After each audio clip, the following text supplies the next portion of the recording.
In the arid plains of eastern Africa, the village of Lumbala had become a shadow of its former self. The riverbeds were dry, the animals thin, and the laughter of children had faded into restless silence.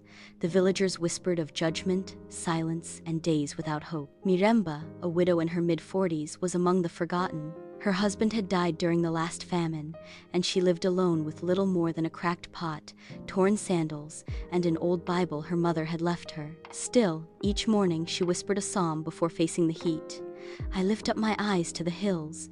Where does my help come from? My help comes from the Lord." But even faith can grow weary when the world offers no water. One dusk, as the sky bled red behind the hills, Miremba returned home from her long journey to the distant well, only to find it completely dry. Overcome by despair, she collapsed behind her hut under a withered baobab tree. Her tears fell silently onto the dusty ground. Then, drip. She paused. A sound? Drip, drip. She dug quickly with her hands, uncovering a stone lid. Etched into it were these words, glowing faintly in the moonlight. "Grace flows freely, but only when shared." Heart-pounding, Miremba lifted the lid. A soft light emanated from within. She lowered her broken pot, pulled it up, and it was full of cold, clean, living water. She drank deeply, and her soul stirred. For the first time in years, she felt life return, not just to her lips, but to her spirit. The next day, she kept the well to herself. She was afraid. What if it dried up? What if the others took too much? But as she prayed, she was reminded of John 4:14. "Whoever drinks the water I give them will never thirst." And then a whisper came, not from the wind, but from within. "What I've given you is not for you alone." Miremba invited her elderly neighbor, Vera, then 2 orphans who had lost their parents to the drought, then a grieving father who had lost his crops and hope, and the water. It kept flowing. Every time she shared, the well glowed brighter. Word spread. One day, a wealthy merchant named Benny arrived. He was known for exploiting desperate villages. He offered Miremba gold for the location of the well. She refused. Angered, he gathered men and tried to redirect the well's flow to his estate, using pipes and pumps. But when they returned, the well was dry. Terrified, the villagers turned on Miremba. "You've cursed us," they shouted. "You should have kept it hidden." But Miremba fell to her knees and cried out to God.